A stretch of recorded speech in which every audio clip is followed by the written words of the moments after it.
rapport à ce qu'on vient de connaître, qui a été un traumatisme pour tout le monde, on a vu la solidarité de tous nos collègues européens ici cette semaine, je crois que par rapport à ce qui vient de se produire, et ce qui se produit depuis déjà quelques années en Europe, la principale zone géographique sur laquelle il faut qu'on se concentre en matière d'antiterrorisme, ce sont nos pays. Ce sont nos pays parce que ce sont des ressortissants de nos pays qui commettent ces actes contre leur propre pays.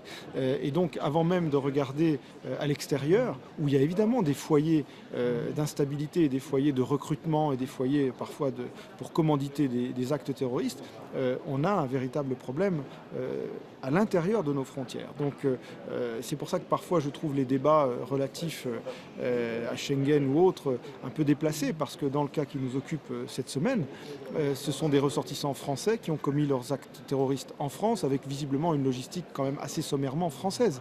Et donc je ne suis pas certain que des aménagements sur Schengen auraient permis d'éviter ces actes.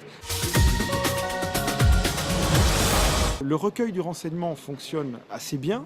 Généralement, et c'est triste à constater, mais dans ces affaires de terrorisme, généralement on constate après coup qu'on avait les informations, mais que c'est le traitement de ces informations qui a pu être déficient, soit par les services de renseignement eux-mêmes, soit par l'articulation services de renseignement police, soit l'articulation police-justice. Je note dans le cas qui nous occupe cette semaine en France que tous ces suspects sont passés par la case prison. Et donc il y a eu un suivi post-pénitentiaire qui a été défaillant visiblement. Donc oui, on a l'exploitation des données. Recueillir des données, c'est bien, et il faut essayer d'en recueillir au maximum, mais exploiter ces données, c'est encore mieux, l'exploiter de façon pertinente. Et là, ça demande effectivement beaucoup de finesse.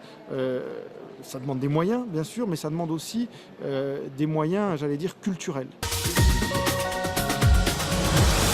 Il faut comprendre ce à quoi nous avons affaire. Il faut le comprendre d'abord linguistiquement, parce que on a des phénomènes djihadistes qui se passent dans des zones parfois culturellement très marquées, donc il faut savoir décrypter tout ça.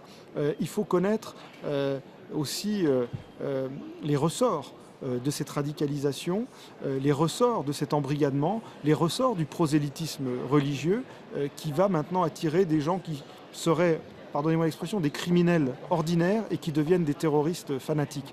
Il y a une bascule qui nécessite de bien comprendre les ressorts, et ça veut dire que ce n'est pas simplement des données brutes de renseignements recueillis qui vont donner la clé. C'est aussi tout un travail culturel sur quel est ce phénomène auquel nous assistons aujourd'hui.